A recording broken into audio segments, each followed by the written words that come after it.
A violência política de gênero é definida pelo Ministério da Mulher, da Família e dos Direitos Humanos como a agressão física, psicológica, econômica, simbólica ou sexual contra a mulher, com a finalidade de impedir ou restringir o acesso e exercício de funções públicas. Segundo o levantamento do Instituto Marielle Franco, nas eleições de 2020 foram eleitas com números expressivos nas urnas 28 candidatas transexuais e travestis no Brasil, e todas relataram ter sofrido algum tipo de ameaça. 22,8% delas disseram ter sofrido ameaças pelo fato de serem trans, e quase metade dessas violências partiram de indivíduos ou grupos não identificados.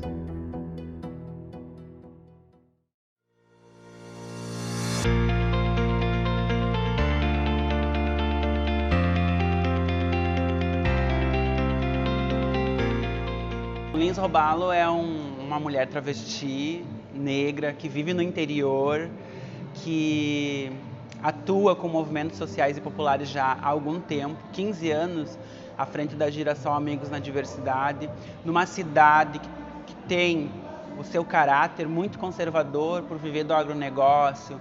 Mas Lins Robalo é essa pessoa que acredita nas transformações sociais a partir da nossa existência.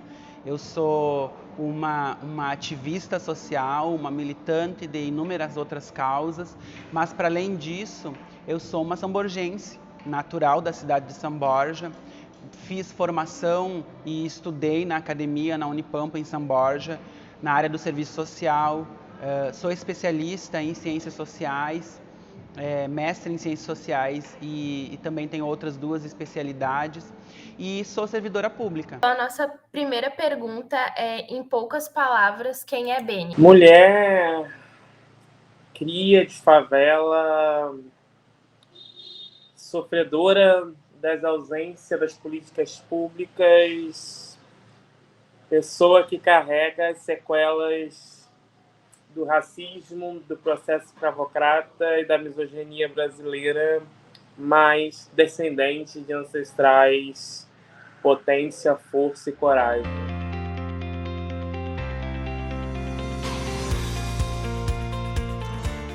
O que me faz entrar para a política é entender que existem dores invisibilizadas dentro do processo da sociedade, do cotidiano humano, que a gente precisa levar, para o campo da política institucional, dar uma narrativa e por essa narrativa construir uma corporalidade, uma materialidade humana, e daí a gente se encaminhar para buscar as soluções que são inúmeras e são necessárias no campo que a gente está inserido.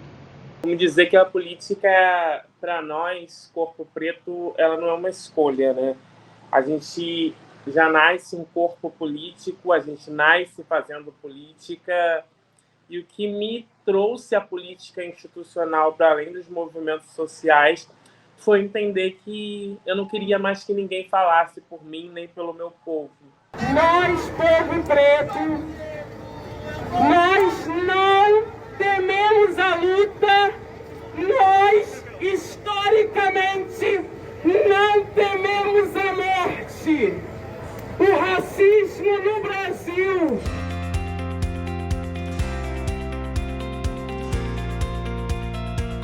Eu entendo que as perseguições nesse campo da política, elas não são ao indivíduo, Lins Robalo, mas ao projeto político que Lins Robalo representa, fazendo frente ou contraponto a um outro projeto político que está no campo do conservadorismo, que está no campo de manter esses estereótipos do poder na política, homens cis, heteronormativos, brancos, com poder aquisitivo.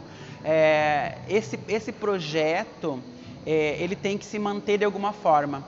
Então, ele percebendo outros projetos políticos que têm como compromisso falar a verdade, trazer à tona os fatos, discutir, refletir sobre o lugar de fala desses grupos minoritários e o quanto se precisa ter essa presença nesses espaços políticos, faz com que eles sintam a necessidade de perseguir esses mandatos e esses gabinetes e essas referências na política. Nós trabalhamos especificamente com 5 pilares de atuação. mulheres LGBTQIA+, igualdade racial, trabalhadores e periferia. A gente sabe que propor as reflexões sobre essas pautas geram um incômodo e geram uma situação de combate, né, de confronto à nossa mandata. A gente não sente medo de trazer essas pautas para dentro da Câmara de Vereadores, porque elas estão muito no campo do que a gente quer discutir, que é uma cidade para todos. As violências sempre existiram, mas depois de ter sido eleita, a vira caça às bruxas, né? Porque é a real. Quem é essa neguinha insolente, essa preta que desce do morro, entra aqui dentro dessa casa legislativa, que diz ser uma mulher de pau? Quem é? Quem ela pensa que é para chegar aqui, né, enfrentando as tradições morais e patriarcais da velha e tradicional família brasileira, que é arcaica e religiosa, dizendo que vai fazer acontecer. Quem é essa neguinha que sobe o plenário de uma casa historicamente cristã para falar de orixá, para falar de Exu e para dizer que Exu vai fazer justiça, que seu legado é sobre isso? Quando fomos eleitas, o único mandato com uma mulher travesti à frente, uma mulher negra, que vem da periferia, que vem da academia, que é de movimento social, concentrou todos os movimentos populares num único mandato, começaram a nos atacar. E os ataques foram pelo viés do não temos nenhuma mulher eleita, não elegemos nenhuma mulher. E daí muitas outras mulheres nos atacaram com essa narrativa. E o quanto essa narrativa é perversa com elas também, né? Porque elas deveriam ser nossas aliadas, não as nossas algozes dentro desse processo. As ameaças nunca são diretas, né? Por exemplo, em maio do ano passado, um dos vereadores disse que era melhor eu tomar cuidado com o meu tipo, né, com o teor das minhas publicações. E agora, nas últimas sessões, que se iniciaram agora em fevereiro, eu tenho visto os vereadores, por exemplo, dizer assim, quer ir para as redes sociais? Vai, mas depois arca com as consequências. Isso quer dizer, eles não aceitam que a gente comunique para a população o que efetivamente está sendo decidido ou o que efetivamente esta mandata, esta vereadora não concorda no campo da política. E daí eu falo mais uma vez da importância das mulheres serem nossas aliadas.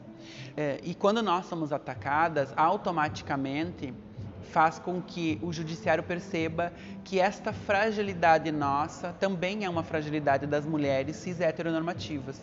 Se as mulheres, que são muito poucas, estão conseguindo entrar na política, a gente precisa criar um sistema que as proteja, mas que garanta que elas permaneçam dentro desse espaço. Porque senão, com todas as violências, com todas as perseguições, com todos os estigmas, a gente entra, adoece dentro desse processo e acaba saindo e não querendo mais voltar, que é o que acontece com a grande maioria das mulheres na política. O nosso corpo, ele é violentado historicamente porque ele é o que é. Corpo preto, corpo trans no Brasil. Agora imagina esse corpo violentado ocupando um espaço de poder para lutar com aqueles que violentam todos esses corpos. Para eles é inaceitável, né? Acontece em todos os tipos de formatos de ameaças e de violência todos os dias.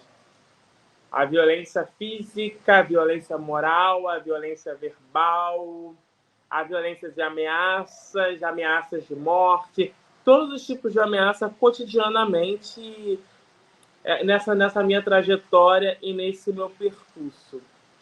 É perverso, doloroso, né? Estar nesse corpo antes de ser parlamentar no Brasil e estar nesse corpo sendo parlamentar no Brasil é doído, é massacrante.